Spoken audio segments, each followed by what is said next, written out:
Ink Ribbon. The 90s brought us a lot of new entertainment, and that included the introduction of the fifth gaming generation. While Sega and Nintendo both still led the way, they unexpectedly had to step down so the new console on the block could take its place at the number one spot. Since Sony released their new console, they took the gaming world by storm, and today I thought it would be fun to look back on everything we could ever want to know about this amazing system. From secret features to Japanese exclusives, here are 50 facts about the PlayStation.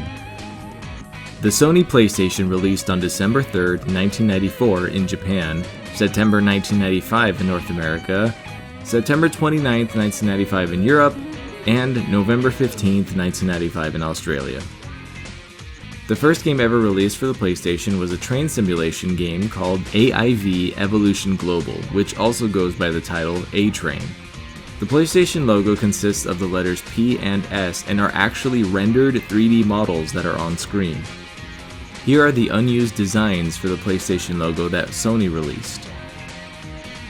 Before the PS1 officially launched, Bernie Stolar, who was the vice president of SCEA, implemented a strict policy of no 2D games and no RPGs on the system. He ended up leaving Sony to work with Sega, and that opened the door to a little game called Final Fantasy VII, which became the second highest selling game on the system. A secret feature of the PS1 that a lot of people never knew is the ability to restore deleted saves. If you happen to accidentally delete a save, you can simply press all four shoulder buttons to restore it. The first iteration of the controller had virtually the same layout, but lacked the analog sticks. After the analog sticks were added, there was a third version called DualShock, which added vibration and was also compatible with the PS2. There are a lot of different numbers for this, but as of writing this, there are a confirmed 4,105 games released for the system. Ken Kutaragi is credited as the father of the PlayStation. He had previously worked on the Super Nintendo sound chip in secret while employed by Sony and was nearly fired, but ultimately was able to convince Sony's then CEO to take an interest in the video game market. The PlayStation was originally a collaboration with Nintendo to create a CD-based add-on for the Super Nintendo, but after the deal failed, Sony went on to create the system that would end up overshadowing Nintendo's success. While a lot of games had multiple discs, Riven, the sequel to Myst, has the most, at 5 discs. Throughout its lifespan, the PS1 went through several revisions and changes, which is why many PS1s have different ports and motherboards. There were also some debugging units for developers that usually came in either blue or green colors. The rarest variant of the PS1 is dubbed the Net Yaroze, which sold for about $750 and included various programs and tools to develop games, essentially a dev kit for hobbyists. It comes in matte black and includes 2 black controllers. In order to save your progress in any game, you had to buy a memory card, which at the time retailed for $25 and held a whopping 1 megabyte of data, which was enough to have about 15 game saves. The copy protection used for PS1 games was simple but effective. When the laser begins to read a disc, there's a special wobble pattern of code that can only be done using authorized disc burners, as well as being read by the console itself. This was also how it detected the disc's region. Early in the PlayStation's lifespan, the games came in long cases for a brief period of time before switching to normal jewel cases. One of the most expensive games to ever sell at an auction was a sealed, long copy of Resident Evil, selling for $264,000. One of the main reasons for this insane price tag is that there are believed to only be 10 sealed copies of this game in existence. One of the rarest PS1 games in the world is a children's game called Cindy's Fashion World and easily sells for over $1,000 in sealed condition. On July 7, 2000, Sony released the PS1, which was a smaller, more sleek version of the console, and it went on to outsell every other console on the market for the rest of the year, including the PS2.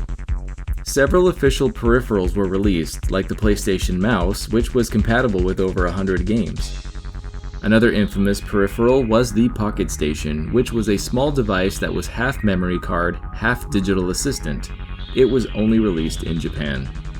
While you may think that the Pocket Station failed due to lack of sales, it's actually quite the opposite. It sold out in Japan so quickly and so suddenly that Sony was unable to meet the Japanese demand, let alone release it to America or Europe, which had been planned. The PS1 was also capable of playing music CDs. Interestingly, the PlayStation was infamous among audiophiles for having some of the best quality sound from a CD. The PS1 actually had a sort of VR headset that was developed by Sony, called the Glasstron. It was more of a head-mounted display than VR, but still worth mentioning. There was a lot of speculation as to why the PlayStation discs were black, but the reality is it was just black ink added to the plastic to make it look cool.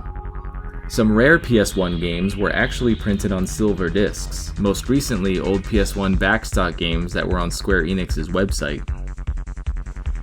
The decision to go with CDs instead of cartridges proved to be one of the most important factors in the console's success over the N64. Many developers chose to release games for the PS1 due to the CDs having much more space and having the ability to play pre-rendered cutscenes. Final Fantasy VII, one of the PlayStation's biggest successes, was almost a Nintendo 64 exclusive, but due to the technical limitations of the 64, it was moved to the PS1 instead, and the rest is history. The best-selling PS1 game of all time was Gran Turismo, selling over 10.8 million copies. Would you believe the PS1 had internet capability? Well, sort of. With the use of a cell phone and a peripheral called the iMode, a user could connect their PS1 to the internet via mobile data. Available only in Japan, of course. The reason the PlayStation uses symbols instead of letters is simply that they wanted to both differentiate themselves from their competitors and use symbols and colors that were easy to remember. One of the drawbacks of this was the shape recognition among cultures, mainly being that in Japan, X is associated with no or incorrect, while in Western countries, it's more like X marks the spot. This is also why the circle button is used as the main button for selecting in Japan, since a circle is associated with a correct choice. In Europe, as part of a marketing tactic to grow the brand, they began adding dedicated PlayStation gaming rooms to nightclubs, and by 1997, there were over 52 nightclubs with PlayStation rooms, filled with kiosks where club goers could go and try it out. The PS1 had a GunCon controller for several shooting games, mainly known for use with Time Crisis, but unfortunately isn't compatible with modern displays. Eiffel 65, who is famous for their song Blue, also performed a song called My Console, which is all about PlayStation and a love for gaming. The lyrics mention several big games including Metal Gear Solid, Gran Turismo, and Resident Evil. In order to distance themselves from Nintendo, Sony very nearly went with the alternate name PSX for their branding, but after multiple focus groups said they liked PlayStation better, they stuck with that.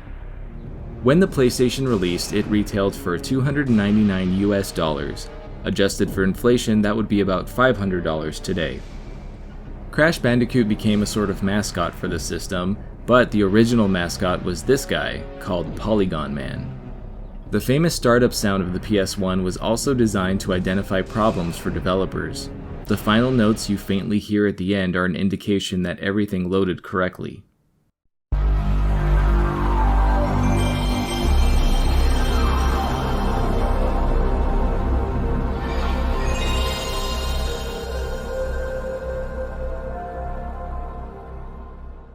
In Astro's Playroom, which was released with the PS5, there's a secret level where you can fight a low-poly T-Rex. This is a reference to the Demo 1 T-Rex, which was a technical demo showcasing the power of the PS1. In 2018, Sony released the PlayStation Classic, which was a miniature version of the original console and featured a handful of games. The PlayStation will celebrate its 30-year anniversary in the year 2024. While it varies, the general amount of polygons on screen was about 10,000. It could handle more, but this number was used as a baseline to maintain a smooth frame rate. The largest size a texture for a 3D model could be was 256 by 256, which you are seeing on screen right now at 100% size. This is the original design for the PS1 controller before it was finalized. While the PlayStation is known for being a 32-bit system, it's mostly a marketing term. It's actually a hybrid of 32-bit and 16-bit processing. And even after asking ChatGPT to explain it in simple terms, I still have no idea what the hell 32-bit means. I'm sorry. The PlayStation became the 5th best-selling console of all time, selling 102 million units in its lifespan. Over 11 years after debuting, the PlayStation was officially discontinued on March 26, 2006. And that's the end of this video. I hope you guys enjoyed it. I loved learning about one of the most important consoles in my life. If you learned something new, then press the X button to hit that like button. Is there another console that you would love to see a 50 facts video on? Let me know in the comments, and be sure to stay hydrated and drink some water. I'm Kai Morgan, and as always, thanks for watching Ink Ribbon. And a very special thank you to all of my Patreon supporters and YouTube members. Your extra support means the world to me and helps me keep making content for you guys.